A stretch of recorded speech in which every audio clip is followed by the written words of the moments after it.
Morning and welcome to the Core Connection. I'm Mira Rubin here with you on Enlightened World Network, and today's topic is inspiration. And before we get started, let's just take a minute or two to get settled in and present. So let's take a deep breath in through your nose. Hold it and imagine clean, crisp oxygen just flooding your lungs, flowing into your bloodstream, nourishing your cells, nourishing your organs.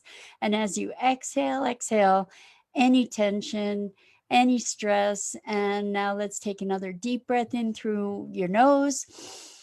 Hold it, and this time imagine clean, crisp oxygen just lighting, actually clean, crisp, light, beautiful, sparkling white light, lighting you up from every molecule and every electron throughout your body, energizing, revitalizing, invigorating. And as you exhale any stress or tension. And now let's just gently bring ourselves present by softly rubbing your fingers against your palms and feeling the sensations and the tickling and the tingling and the softness and the gentleness, and bring yourselves present right here, right now.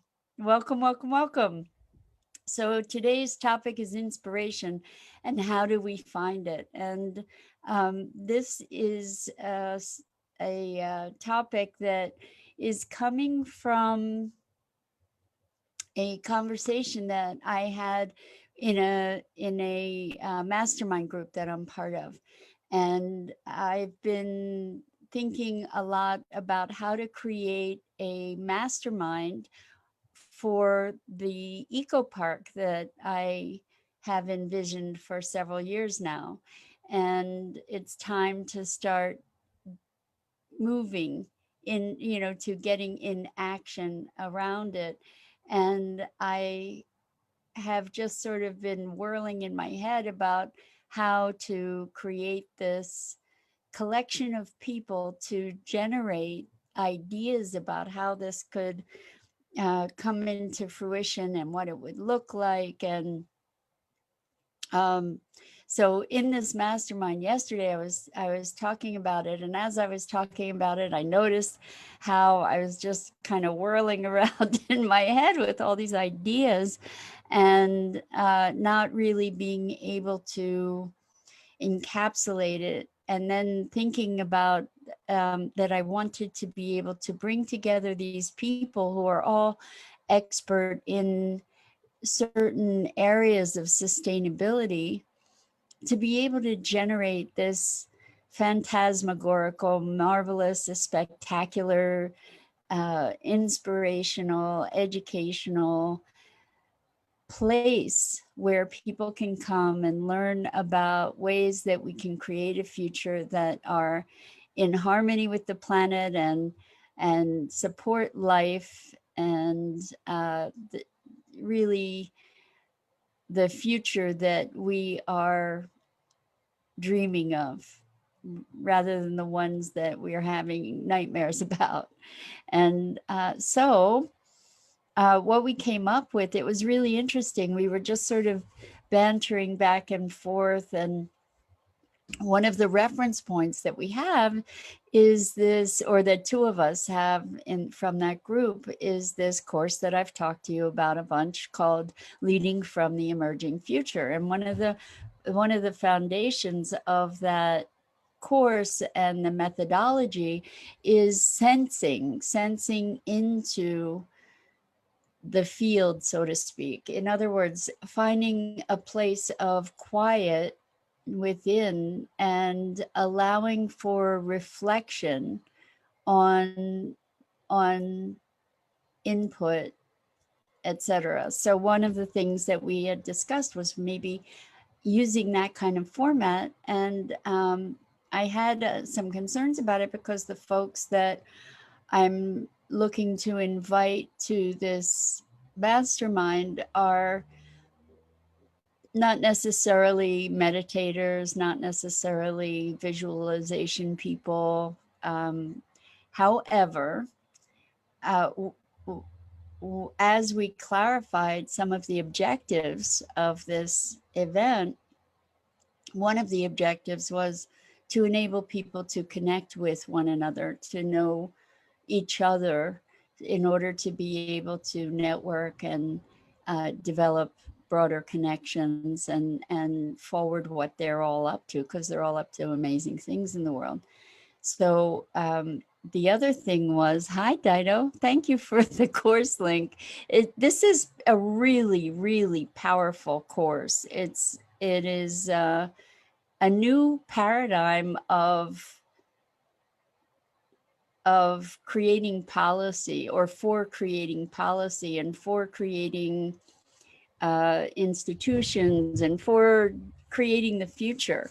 You know, it's really a new paradigm in that it is honoring heart and head and will, and converting that synergy into action, and into embodiment in the world. Good morning, Tommy. Thank you so much for being here. Great to have you. We're talking about inspiration today and how we find it. And so in our conversation, we came up with the idea of having a visioning session, and leading everybody into sort of a guided meditation, without calling it a meditation per se, to be able to envision what this most magical place might be in their own minds, and then to develop some processes for how we can share that information with each other, and then have generative conversation based on that. And it was very inspiring. So it made me think, how do we generate inspiration? And one way that we can generate inspiration is through collaboration.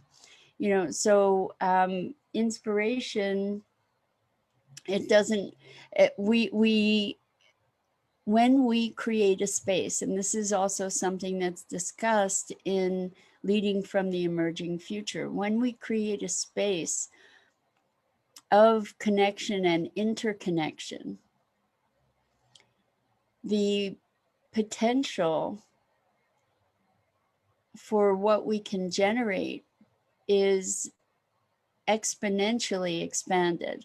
In other words, it's the whole is greater than the sum of the parts, because there's some kind of magic or synergy that occurs that not only taps into the energy of the group, but goes beyond to tap into broader energies, so that it enables this two-way communication with with the field. Let's call it the field. And that's where inspiration resides. So one way that we can find inspiration is by creating spaces with multiple people, where there's sort of this well, a connection, a weaving together, and that then expands us beyond that weaving, even, or that tapestry. And of course, there are a number of other ways to achieve inspiration, or to access, let's say, access inspiration. Of course, tapping into the heart. So when faced with a problem, a quote unquote problem, a challenge, something that we want to find a solution to, often what we do, and I've spoken about this week, even we talk about moving from head to heart. That's really what we're talking about now, because when we get caught in our minds, we have habitual thought patterns. So we can tend to go round and round and round. Now, we can also be we can use our mind in a creative way by choosing to look at things from different angles. So we've spoken about that this week as well, where we can generate new perspectives by, for instance, stepping into somebody else's shoes and trying to imagine the experience from their place, from their position, And in fact, in this course, Leading from the Emerging Future, one of the practices is to do something called an empathy walk, which is finding a person that has very different ideas and perspectives than you do, and moving into a place of non-judgment in engagement with them in a conversation, an exploratory conversation. And what's interesting about that, when you're able to step outside your judgment and move into a place of curiosity, then new possibilities, unanticipated possibilities emerge. So I had heard a story about someone who did an empathy walk with someone who she had considered to be very self-centered and self-interested and inconsiderate and all kinds of other things. And as a result of the walk, and it's really a talk, um, discovered that this person that they were interviewing was really experiencing a lot of challenges and insecurities. And what grew out of it was a deeper sense of compassion.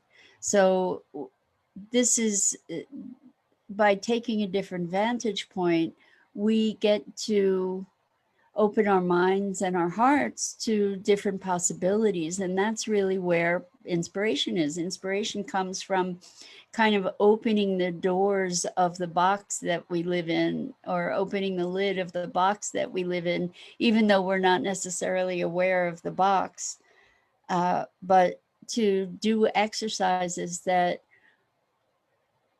expand our awareness. So another way that we can do that is by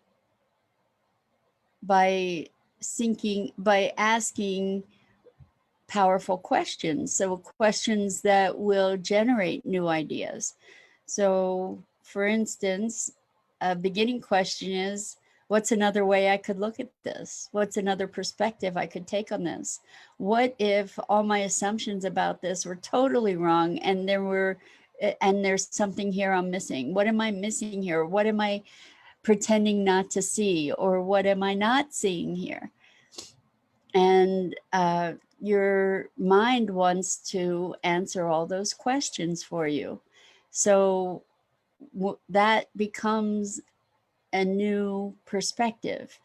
The other thing that is very interesting, and I wonder if you have had experiences with this as well, when there's a quote unquote problem that I've been grappling with and sweating around or considering and machinating about, sometimes I have all these ideas, and when I go to sleep, sometimes I have a dream. And this has happened a couple times in my life, actually. It wasn't programmed. A lot of people are able to program their dreams, and this is a really powerful tool too, to program your dreams to at night go to bed with the intention of coming up with new ideas, new solutions, new perspectives. And oftentimes that works for folks. But I was in school, I was in college, and I wanted to graduate. And I actually, even before wanting to graduate, I just was trying to find a way to hone in on my focus. I had an inspirational dream, and I was in art school at the time, and my inspirational dream had me doing work in bronze. Now, I think the beauty of this is that my other than conscious awareness knew how to put together all kinds of facets of my experience that I wasn't consciously connecting. So my other than conscious awareness that arose in this dream knew how to connect all the dots for me. So I had experience as a glass blower. So I had experience with creating things that were molten and polishing glass, and um, I I had also had experience working with wax, because I had been working for a company making these wonderful dragon and dwarf candles that we molded from wax sheets. So that was really, really cool. And I had also taken an industrial design class where I was learning how to make molds. And what was amazing is that my other than conscious awareness put all this stuff together to say, here you're doing work in bronze. And bronze casting incorporates heat and molten metal rather than molten glass, and mold making and polishing, and working with wax in the molds, because you often cast wax in the molds to burn it out to create bronze. I don't know that I even consciously knew all of those pieces were involved in doing bronze sculpture, but my other than conscious awareness did, and gave me this dream. And in the dream, I was doing work in bronze. And I do credit myself for listening to that inspired dream, because I went to the person who was running the courses in bronze sculpture at the school that I was attending, and I said, I need to learn this.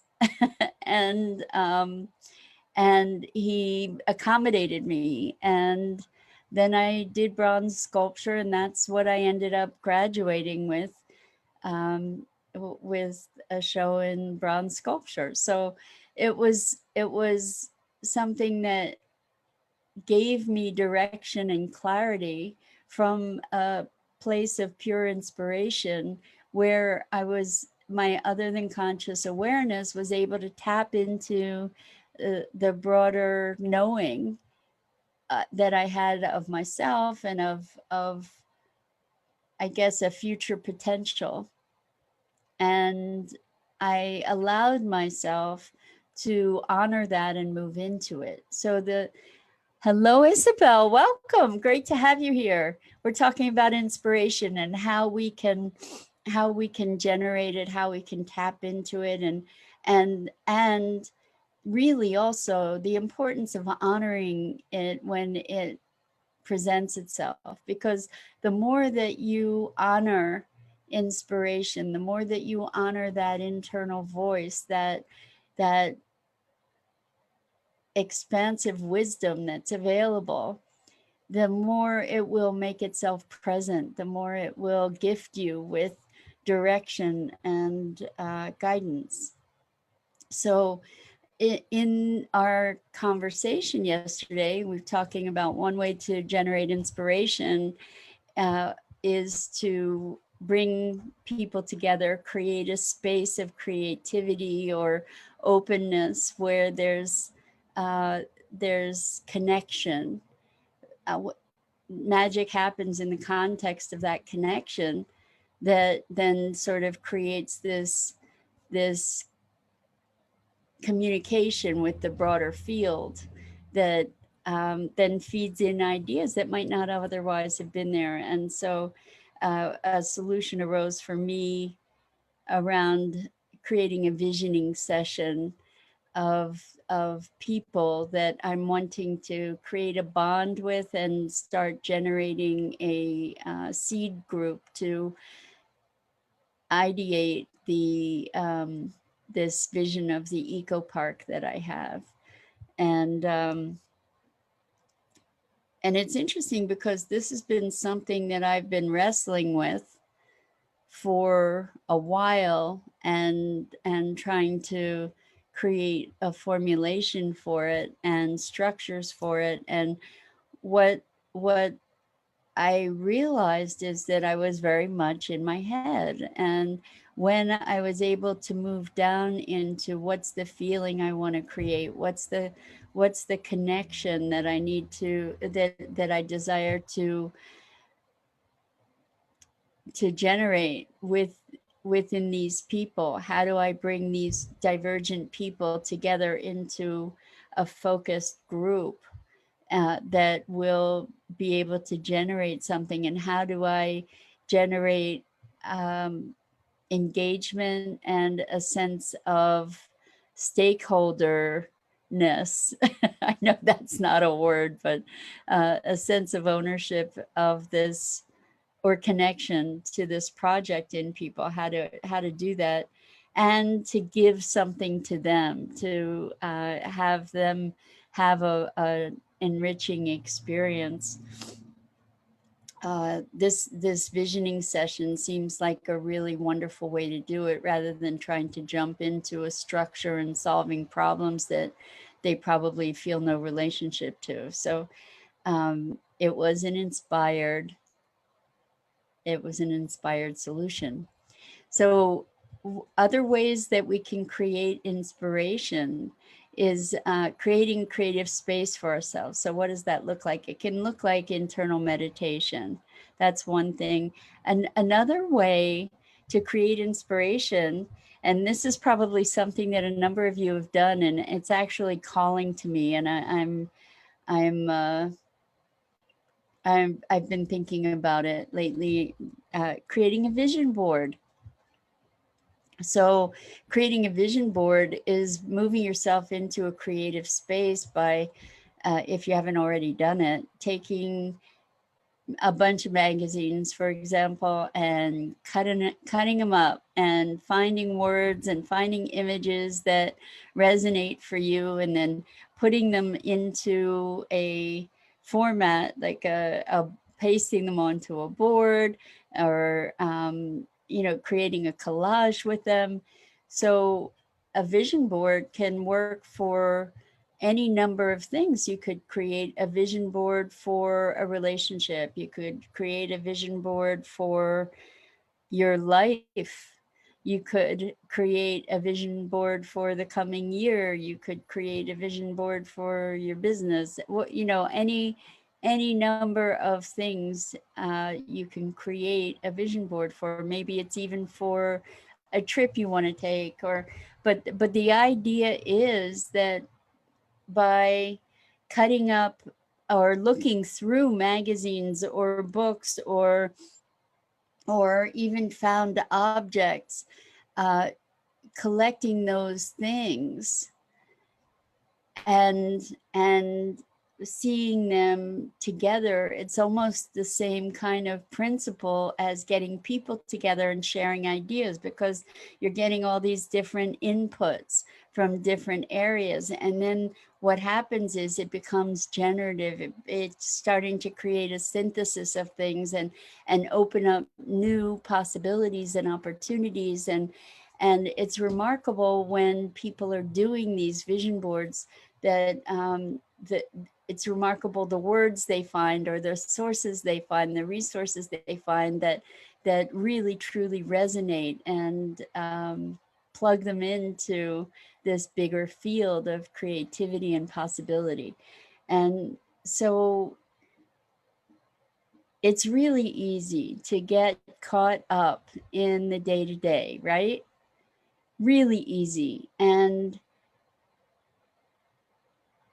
it takes an act of conscious awareness to choose to step out of that, and to prioritize creativity and expression. And um, we often think that the creative part of our being is frivolous. And this goes back to something else we talked about earlier this week, the from head to heart, feeling like the head knows and the heart is just this wishy-washy, feely, touchy response to things, rather than the fount of wisdom that it actually is.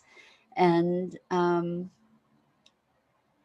when this inspiration piece, this creativity piece, is connecting to that balanced, grounded, wise, unbounded inner voice. And when we experience challenges, problems, uh, confusion, we often try to think our way through. And I'm suggesting that maybe by taking what looks like a creative side trip, something generative to find this inspiration, we can find new pathways. So I was talking about this in relation to a relationship that I have where someone really barked at me in an unexpected way, and I was able through an inspiration to take a different vantage point, to be able to see the situation with compassion and understanding that I didn't otherwise have. So I think we can apply this inspiration piece in all different contexts, and it provides an enrichment to us, even though we might find it counter intuitive because we have all these ideas about our ideas being more important and smarter and more insightful than our inner inspiration. I mean, even if you think back on Einstein, how did he discover the E equals MC squared? He had a dream.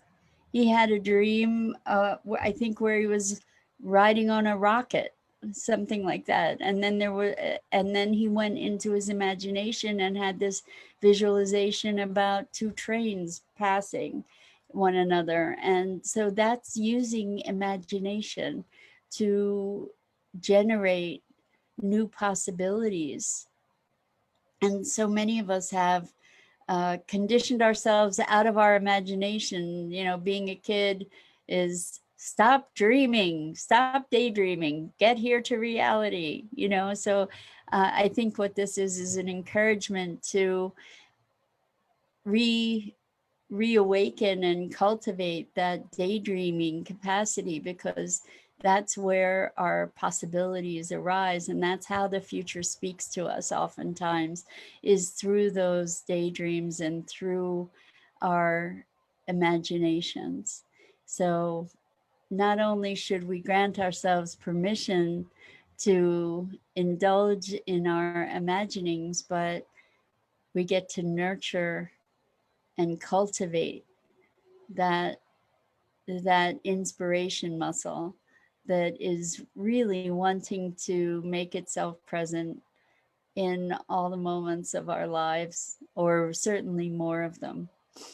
So I'm wondering, anybody have any feedback on inspirations or dreams that have guided you into a new path in your life, or moments of revelation during meditation where something you have an aha and a light bulb goes off, or other ways that you cultivate inspiration in your life? I encourage you to look for those places and nurture those opportunities for yourself.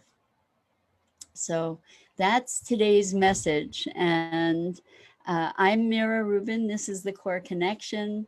I love being with you, and I'm so grateful to you for sharing this time and engaging with me in these conversations. And I um, I just appreciate you so deeply. So I'm here every weekday morning at 9 a.m. Eastern on the Enlightened World Facebook page, Enlightened World Network Facebook page. And please check out the Enlightened World Network community. Wonderful, wonderful people um, doing very heart-centered work. And Danette, I'm so glad you were here. And Thank you for chiming in, and Isabel and Tammy and Dido and everybody who chimes in. It means so much, and I'm so grateful to you. And I hope to see you again here really soon. So until then, lots and lots and lots of love.